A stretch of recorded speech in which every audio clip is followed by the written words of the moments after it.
Assalamu alaikum students, welcome to my YouTube channel English by Zubair. In this video we will learn about present perfect and continuous tense. Students, पहले आपको पता होना चाहिए present perfect continuous tense के अंदर कौन से sentences आते हैं. Action that started in the past and continue up to the present. यानी कि वो वाले फ़िक्रे इसके अंदर आती हैं जो पास्ट गुजरे वक्त से शुरू होता है कोई काम और अभी तक वो काम चल रहा होता है, वो वाले सेंटेंसेस इसके अंदर आते हैं. इसकी उर्दू रिकग्निशन क्या है, उर्दू फ़िक्रे के आखिर में रही है, रहा हूँ, रहा है, रहे हैं वगैरह आता है. Student, do you remember present continuous के अंदर भी हमने यही आइडेंटिफिकेशन पढ़ी थी कि उसके भी एंड पर यही आता है, रही है, रहा हूँ, रहा है, रहे हैं. तो फिर अगर उसकी लास्ट पे भी यही आता है, इसके लास्ट पे भी आता है, then what's the difference between them. The main difference is इसके साथ रही है, रहा हूँ, रहा है, रहे तो आता है, साथ में टाइम भी इंक्लूड होता है, वक्त भी इंक्लूड होता है. और टाइम दो तरह के होते हैं, fix time, unfix time. Fix time के साथ आपने सिंस लगाना है और अनफिक्स टाइम के साथ फॉर लगाना है. फिक्स टाइम कौन से होते हैं? जो घड़ी का कोई भी टाइम, 3 बजे, 2 बजे, 1 बजे, 12 बजे. वेंसडे, कोई भी डे आ जाए, 12 मार्च 1991 evening, morning, yesterday, tomorrow etcetera. और अनफिक्स टाइम के साथ फॉर लगाना है, वो कौन सा होता है? 2 hours, 5 minutes, few seconds, 4 days, 1 day, 3 years etcetera. जो फिक्स ना हो उस टाइम के साथ क्या लगाओगे? फॉर. इसका स्ट्रक्चर क्या होता है? सबसे पहले उर्दू में फ़िक्रे से आपने इंग्लिश में करने लगे, सबसे पहले किसकी इंग्लिश लिखनी होती है? सब्जेक्ट की. सब्जेक्ट के अंदर क्या आता है? कोई शख्स का नाम भी हो सकता है, कोई चीज़ का भी हो सकता है, या वो वाली चीज़ें हो सकती हैं जिनको हम टच वगैरह या सी वगैरह नहीं कर सकते. कोई idea, love, true, anger, happiness वगैरह वगैरह. और उसके बाद हेल्पिंग वर्ब इसके अंदर कौन सा यूज़ होता है? Has been, have been. और वर्ब, वर्ब क्या होता है? एक्शन. जो फ़िक्रे के अंदर कोई काम हो रहा होता है, कोई भी जो काम परफॉर्म किया जा रहा होता है, तो उसकी कौन सी फॉर्म लगानी है? Fourth form. फर्स्ट फॉर्म के साथ ING. उसके बाद ऑब्जेक्ट, फिर सिंस, फॉर, फिर टाइम.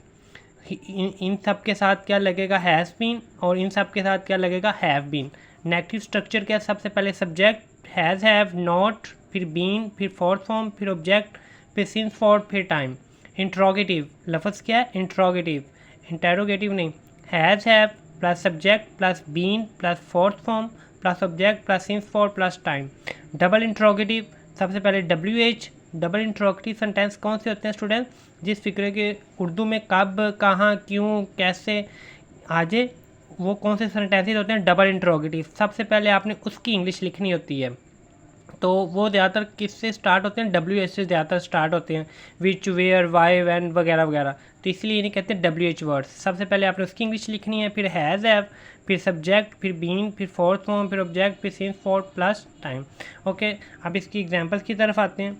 लोग शाम से सदर का इस्तकबाल करने के लिए जमा हो रहे हैं. ठीक है, अब सबसे पहले सादा फ़िक्र है. सबसे पहले हमने किसकी इंग्लिश लिखनी होती है? सब्जेक्ट, काम करने वाला. वो ज़्यादातर मैंने कहा था शुरू में होता है. लोग है, सबसे पहले इसकी इंग्लिश लिखेंगे पीपल. पीपल, लोग ज़्यादा हो रहे हैं, ज़्यादा लोग हैं, तो ज़्यादा प्लूरल नाउन के साथ क्या आना है? Have been. उसके बाद क्या आना है? Verb, action. काम क्या हो रहा है इसके अंदर?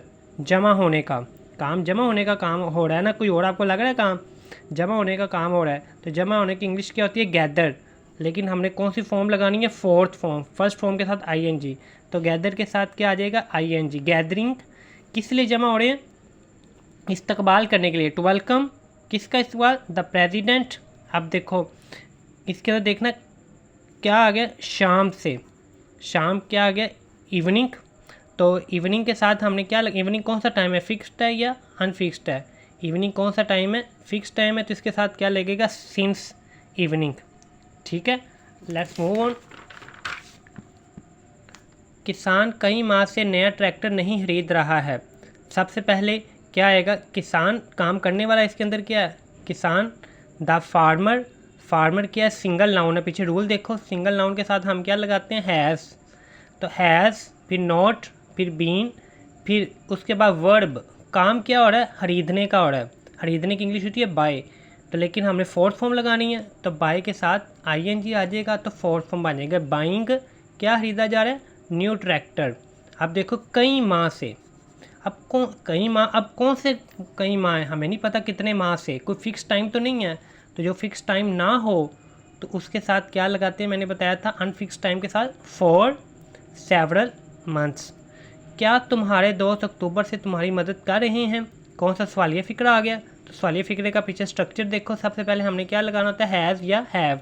अब स्टार्ट पर हैज़ लगेगा या हैव लगेगा, वो कैसे पता चलेगा? सब्जेक्ट, काम करने वाला, काम करने वाला इसके अंदर क्या, तुम्हारे दोस्त, योर फ्रेंड्स, क्योंकि ज़्यादा हैं, योर फ्रेंड्स प्लूरल नाउन आ गया, तो प्लूरल नाउन के साथ क्या लगता है, हैव। तो स्टार्ट पर क्या आ जाएगा, हैव योर फ्रेंड्स। उसके बाद बीन, काम इसके अंदर क्या हो रहा है, मदद करने का। मदद करने की इंग्लिश क्या होती है, हेल्प। तो उसके साथ ING आ जाएगा, फोर्थ फॉर्म है, क्योंकि हेल्पिंग किसकी मदद की जा रही है, आपकी। यू अक्टूबर जी, पीछे देखो फिक्स टाइम के अंदर ये आता है, name of month, name of days वगैरह।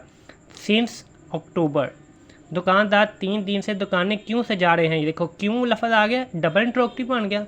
सबसे पहले इसकी इंग्लिश लिखनी होती है वाई, फिर हैज़ या हैव द शॉपकीपर्स बीन, सजाने की इंग्लिश क्या है, डेकोरेट, तो डेकोरेटिंग शॉप्स।